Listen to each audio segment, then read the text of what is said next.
A sudden spike in the electricity bill. In a rush, I called the power company. An employee comes over and with a puzzled look says, "Did you notice this wire before?"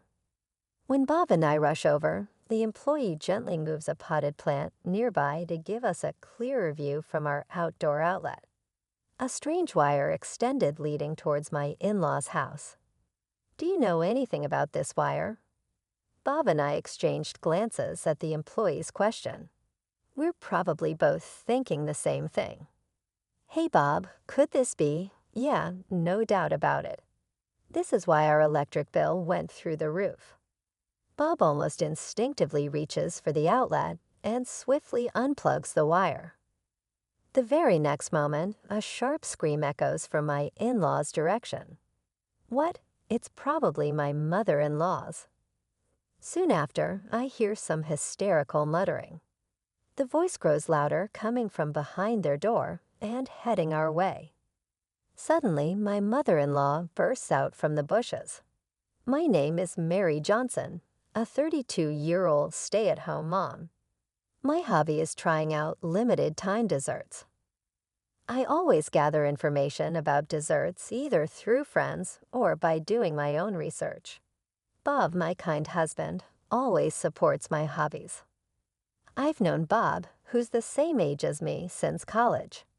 From the time we met up until now, I've always adored his consistent kindness. By the way, I also had a deep fondness for my in-laws, who raised such a wonderful man. Many of my married friends often complain about issues with their mothers-in-law. I've even heard stories about marriages ending due to issues with the mother-in-law. But thankfully, such tales have nothing to do with our household. My mother-in-law, like me, is a fan of desserts.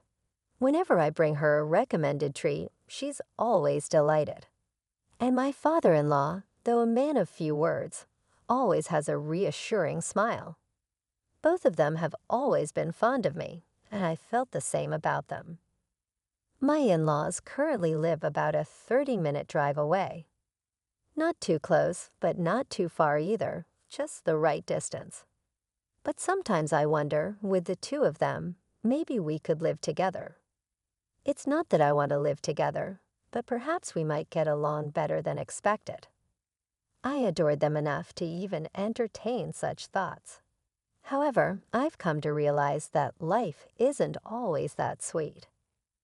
One day, I was thrown off by the news I got from Bob. "What, your parents?" Turns out, my in-laws were moving into the vacant house next door. I had always assumed they owned their place, but it seems they were actually renting. Their house had gotten old, so it appears they were considering moving. When they found out about the empty house next to ours, they jumped on the opportunity. It's a sudden short-distance habitation. I was immediately consumed by anxiety. Up until now, I've gotten along with my in-laws without any issues. I wonder if it'll be okay. Living next door means that if we're up for it, we can see each other every day. I do like my in-laws, but to be honest, seeing them daily is a bit much. But it's not like I can suddenly say that it's too close and not to move here. Actually, when we heard about the move, Bob gently advised his parents, "Maybe you shouldn't." But they didn't want to hear it, saying, "We get along so well now, it'll be fine." I thought we could even live together. I want to smack my overly optimistic self for thinking that way. As my anxiety grew, my in-laws moved in. We greeted them cautiously, but at first, things seemed okay. We maintained a good distance and set some boundaries. But as they started to feel more at home, my mother-in-law began to push boundaries like never before. She was acting out every single "don't do this" behavior you hear about in the grapevine. Dropping by without calling ahead became her usual, and what she's in, she'd act like it was her own house. And not only that, it was like they were checking our every move. Then on the day, my mother-in-law paid an unannounced visit and checked on our dinner. She said something outrageous. "Hey, Mary, I've been thinking maybe you could stop locking the door. I couldn't believe my ears. Can you believe it? In this day and age, my mother-in-law is suggesting I leave our house unlocked. Not locking the door means not knowing who could walk in at any time. That's just not comforting. It's obviously a bad idea. Ever since my mother-in-law moved in nearby, even the doorbell ringing makes my heart race. Now there's the possibility she could just walk into our home without us even knowing. I'm certainly not okay with that. With how things are lately, I've got to admit, not locking the door feels kind of scary. Trying to keep things light, I declined with a smile, but she frowned and replied, "Oh, Mary, you're such a warrior. But don't fret, I'll tell our neighbors to look out for you. And don't forget, your father-in-law and I are here too. We'll be popping in frequently." I understand her words come from a good place, and I appreciate that. That's why I couldn't bring myself to tell her how burdensome her frequent visits had become. But everyone has their limits. Last week, it felt like she had perfect attendance at our home. I have tea with my mother-in-law at our home every day. Naturally, spending this much time together, it's no wonder some grievances arise. I've come to truly understand that a mother-in-law and daughter-in-law relationship is all about the right distance. She would leave unnecessary potted plants in our yard or plant flowers without asking. It's like she does whatever she wants. Now, if it was once every few months, I could tolerate it, but every day is a different story. Since the locking incident, she's brought it up several times. I managed to convince her by saying I was just a wife with strong security concerns. However, with that settled, my mother-in-law then started pleading. "I'd like a spare key." I knew I had to get Bob to refuse her request. Handing such a powerful item to her now is just out of the question. Though I found myself at odds with how she behaves, I didn't quite dislike her. She can be meddlesome, but I know it comes from my mother-in-law's good intentions. Rather, I felt more guilt for rejecting her than anything else. But as time passed, those feelings began to change. Whether it was me changing, my mother-in-law changing, or both, I can't be sure. However, I started to feel discomfort and irritation with her comments. It was a few months after she moved in. By then, it had become a routine for my mother-in-law to visit after lunch. I once asked about my father-in-law, and it seems he usually goes for walks or shopping alone.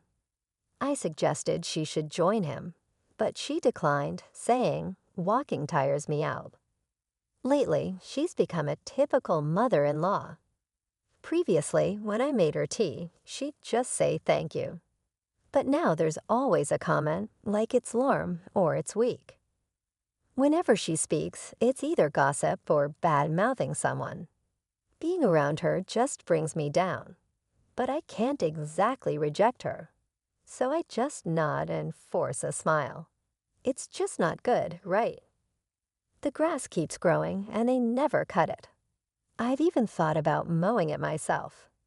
Today, my mother-in-law was fervently discussing a neighbor's consistently neglected yard. So I was saying, "Oh," when my mother-in-law suddenly stopped talking. I instinctively followed her gaze to the bookshelf. Did she find a book that piqued her interest? It'd be peaceful if we could just read together. Did you find a book you're interested in? As I was about to approach the bookshelf, she reached past it, grabbing something from the rack next to it. "Susan, you shouldn't touch that." Upon seeing what she took, I hastily reached out. But she just innocently opened it, and then she exclaimed with delight, "Oh my, Mary dear." "Oh dear, didn't you overspend last month? Goodness, your electricity bill is twice as much as ours." What my mother-in-law was looking at, as if she were reading a weekly magazine, was our household account book. "Stop, give it back." When I hurriedly snatched it away, my mother-in-law laughed softly. "You really don't have to be so flustered. But Mary, it seems like you're not so good at saving money. Bob must feel bad having a wife who struggles with budgeting. You should try a bit harder, okay? I could feel my face heat up. Both the front and back covers clearly stated the household account book. Still, she took the plunge and opened someone else's household account book. I couldn't believe it. And about those desserts, I have a soft spot for limited edition treats too, so I get the urge. But if you can't even save a dime, do you think you really deserve to indulge in sweets? Furthermore, my mother-in-law kept on nagging, saying things like, "You spend way too much on food, and the electricity bill is outrageous." On top of that, she boasted about how frugal she was. After ranting for a while, she seemed satisfied and left. After my mother-in-law left, I was so moved that I couldn't stop crying. The accumulated stress might have played a part too. I've reached my breaking point.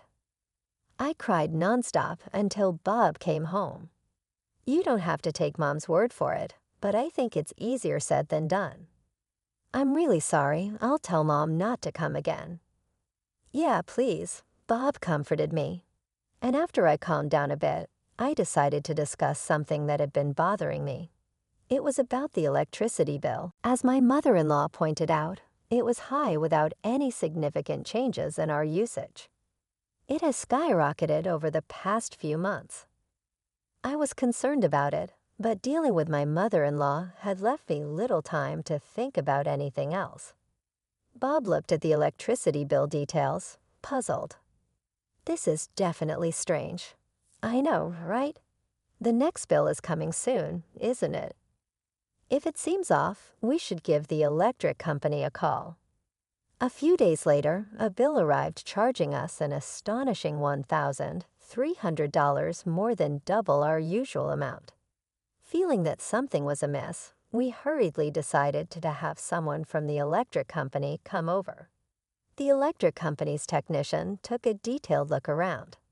Then he pointed out something peculiar and called us over. Did you know about this wire? As Bob and I approached, the technician gently moved a potted plant to make it visible to us. It was hidden by the long leaves, but there was an external outlet there. We'd forgotten about it since we'd never used it since building the house. From that outlet, as the technician mentioned, a wire extended, leading towards my in-laws' house. Do you know anything about this wire? At the technician's question, Bob and I exchanged glances.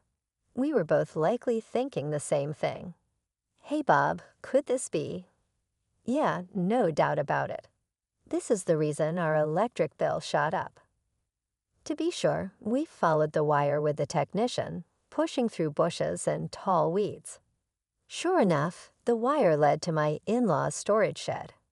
We couldn't see where it connected from here, but it was clear that it had something to do with the in-laws' house. The technician, with a stern look, asked, "Do you want me to call the police?"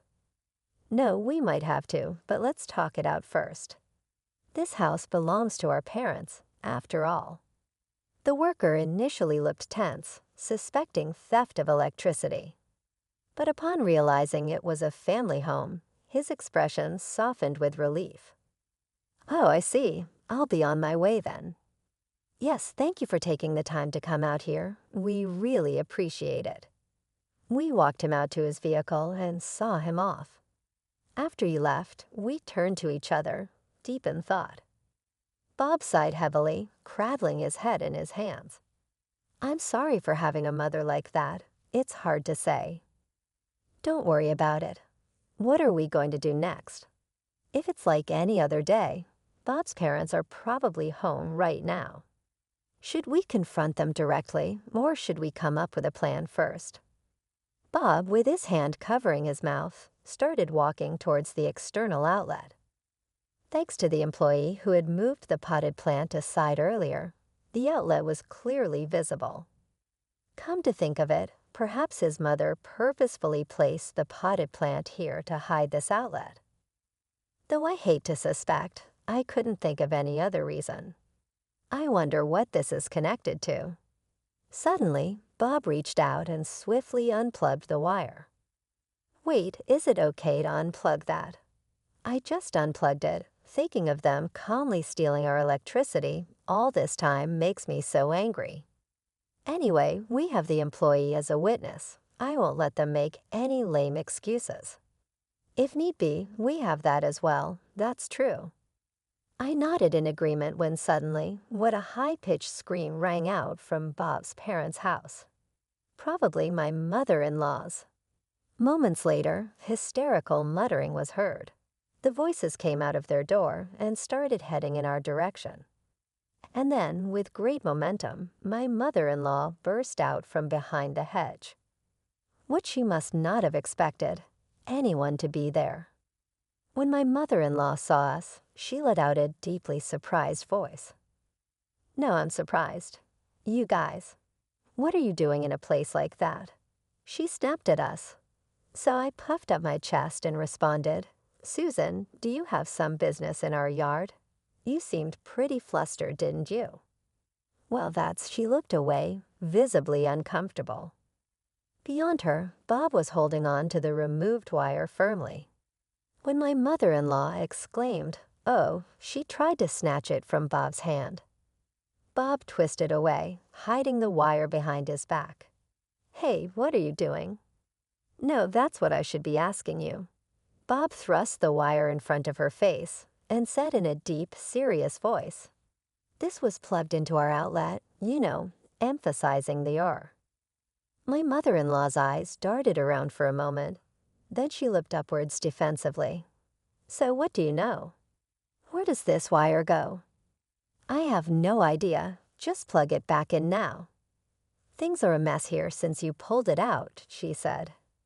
How could she ask to plug it in without even knowing where it's connected to? Plus, she's basically admitting she suffered because it was unplugged. It's almost like she's confessing that she did it. But my mother-in-law didn't seem the least bit guilty. She was just completely panicked. I knew why she was so flustered. Standing next to Bob, I smiled reassuringly. Susan, please calm down. How can we plug in a wire when we don't know where it leads? This is our outlet, isn't it? It's no big deal to plug it in. It's just for a moment. So please, oh Susan, remember what you told me. Not to waste even a bit of electricity, saying how Bob was unfortunate to have a wife who couldn't even save on electricity. Well, she started to fidget. I won't make it in time, I heard her mutter under her breath. Well, it's 9:57. Oh no, I'm done for. After that exclamation, my mother-in-law, stumbling all the way, hurriedly left. Bob was puzzled by his mother-in-law's strange behavior, and I knew the reason behind it. Huh, is that what you mean? I whispered to Bob. So if we keep hanging around like this, she'll show up again? Bob tossed the wire aside, and we headed back inside the house. A short while later, after a while, I heard a rattling sound at the front door, followed by the doorbell ringing. This is my mother-in-law. I unlocked the door and opened it. Hello, Susan. Continuing from what I said earlier, enough of your chatter, move over. As soon as the door opened, my mother-in-law pushed me aside and entered. She was visibly upset. Her footsteps thundered like a monster's as she made her way to the living room, and then heavily flopped onto the sofa.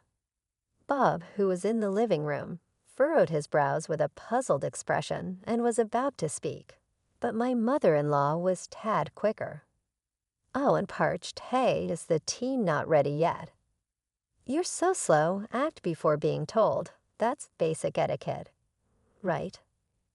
Yes, and another thing, why do you always lock the door? Everyone in the neighborhood says I have a cold daughter-in-law. There's nothing worth stealing in this house anyway. It's just so pretentious. It's annoying. She continued to grumble. Oh, this is hopeless. I can't stand it anymore. I grabbed a half-drunk plastic bottle nearby and slammed it down on the table in front of my mother-in-law. She sat there, her eyes wide and frozen in shock. Mary, here you are, your water. And you said there's nothing worth stealing in this house. But sadly, there are greedy and sneaky people out there. For example, people who steal electricity. I could see the panic on my mother-in-law's face. I sat right next to her. My mother-in-law didn't have the courage to look at me, even though I was right next to her. She stared before her, her face pale. Mary, what's wrong? You don't seem like yourself, really. Susan, even I have my limits. Did you think I was a god or something? I tried to lighten the mood with jokes, but she was as frightened as if she had seen a demon. My mother-in-law asked Bob for help, but he just shook his head. Next to her was her daughter-in-law, who turned demon, and a few feet away was Bob, who was unwilling to help her given the circumstances. My mother-in-law's next move was predictable. I'm sorry, I remembered that I have something to do, so I'm going to go. You're not going anywhere, are you? I pushed my mother-in-law's shoulder hard as she tried to get up from the couch. Her back sank deep into the sofa. Mary, I really need to. You were the one who said you were thirsty, weren't you? You made such a fuss, and now you say you can't drink water. That's pretty hypocritical, don't you think? Tears filled her eyes as she reached for her bottle, but this time, Bob stopped her. My mother-in-law seemed relieved for a moment, but she didn't want me to drink the leftovers. The real problem begins now. When did you start stealing our electricity? You often accuse me of stealing. That's a terrible thing to say. But the wire that's plugged into my outlet actually comes from your house. Right. My mother-in-law couldn't come up with a good excuse, and she opened and closed her mouth several times, wondering if she could somehow bluff her way out of the situation. To be honest, she had no way out of this situation. Is she stupid? All she has to do now is admit it and apologize, I thought. But it seemed like fate had thrown my mother-in-law a lifeline. The doorbell rang. So when I went to see it, it was my father-in-law. Is Susan here? Apparently, my father-in-law had gone out for a bit of shopping. When he returned home, the front door was not locked, and the TV was still on, but his wife was nowhere to be seen. He must have been worried. Seeing her lifeline, my mother-in-law ran to him, tears streaming down her face. My father-in-law seemed quite embarrassed by his wife's distraught appearance. That's when Bob stepped in and explained everything from the start. After thinking for a while, he began to speak slowly. Isn't there some? Kind of mistake, of course. He would find it hard to believe that his own wife had been secretly stealing electricity from their son's house. Then who did the wiring? Do you think a complete stranger would go through the trouble of connecting someone else's wiring to another person's house? My father-in-law crossed his arms and was deep in thought. He nodded and said, "Let's go and have a look first," and stood up. But my mother-in-law exclaimed, clearly flustered and trying to intervene. However, my father-in-law asked Bob to show him what was happening and walked towards the power outlet. The wiring seemed to trail off into a storage shed and couldn't be seen from where they were. When my father-in-law investigated and returned, the color had drained from his face. "I'm so sorry, I truly am. Apologize to them now." And my mother-in-law was like, "I'm sorry," just like a child. My father-in-law said the wires went to the battery and were connected to my mother-in-law's computer via an extension cord. The battery was purchased when she moved to a new house. Not only during emergencies, but apparently, a salesman told her that it's cost-effective to store electricity during the cheaper nighttime hours and then use it during the day. The mother-in-law actually did it. She used the house's electrical outlet to store electricity at night and used it in her home during the day. At first, that was all she did, but her extension cord had an unused socket. So she apparently started plugging in her computer and other home appliances. Eventually, she started receiving electricity from our house all day, not just at night. My mother-in-law justified her actions by saying, I heard it was more economical. Naturally, I was annoyed that she was stealing the electricity without permission. But what made me even more angry was that, despite my mother-in-law's constant criticism and belittling towards me, she was lying the entire time. You often said how Bob is so unlucky to have a wife who can't save money, and how I buy sweets, but can't even save a dime. Didn't you? That's true, isn't it? Her lack of remorse was considerable. Just saving money on your electricity bill by using someone else's electricity doesn't mean you're saving money. That's just theft, I continued. Further, and just so you know, I won't let this slide just because we're family. If you don't sincerely apologize, we'll have no choice but to involve the police. My mother-in-law looked surprised for some reason. Did she think she could pull it off? What a wife you are. Are you saying that you would betray me, your own family? Don't twist things. We're a family, and we just want to make sure things are right. When I took out my phone, she panicked and rushed towards me. Bob immediately stopped her. Evidence? You have no evidence. With all this evidence, do we need more? If so, let us provide you with something more conclusive. I pointed towards the roof. My mother-in-law strained her eyes to see, then her face paled. Yes, our house had security cameras installed by sheer coincidence. The area around the outlet was within the camera's range. My mother-in-law let out a soft ah in distress. Is this enough proof? Oh, one more thing. Is there more? Today was the release date for the limited edition dessert, so you were in a really big hurry, right? No way. I flashed her a cheeky smile. Yes, I had a friend buy it for me, so I was able to secure it safely. If you hadn't been so obsessed with siphoning electricity, you might have been able to buy it online. What a shame. My mother-in-law fell to the ground, trembling and helpless. After talking with Bob, we decided not to report my mother-in-law to the police. She admitted her wrongdoing, and we had evidence, but it was more troublesome than anything. And since she was our family, there was a chance that it would be ignored. Instead, we decided to have my in-laws pay for the electricity used and additional compensation for the inconvenience. Living in close quarters meant things were bound to get awkward, but that determination was necessary for my peace of mind. My in-laws seemed to feel the tension as our interactions decreased. One day, we received some happy news. They were returning to their old house. Apparently, rumors of electricity theft were being spread, especially about my mother-in-law. She got quite upset and started crying, saying she wanted to go back to her previous house. By the way, I thought that my mother-in-law had good relations with her neighbors, but it turns out that she did not. She was just being treated like a fragile object. After paying us and the moving expenses, my in-laws were left lamenting that they were out of money. However, we're absolutely not going to help them out. I hope they cut back on their beloved sweets and manage on their own. On the other hand, now that my mother-in-law is gone, I've been living life to the fullest every single day.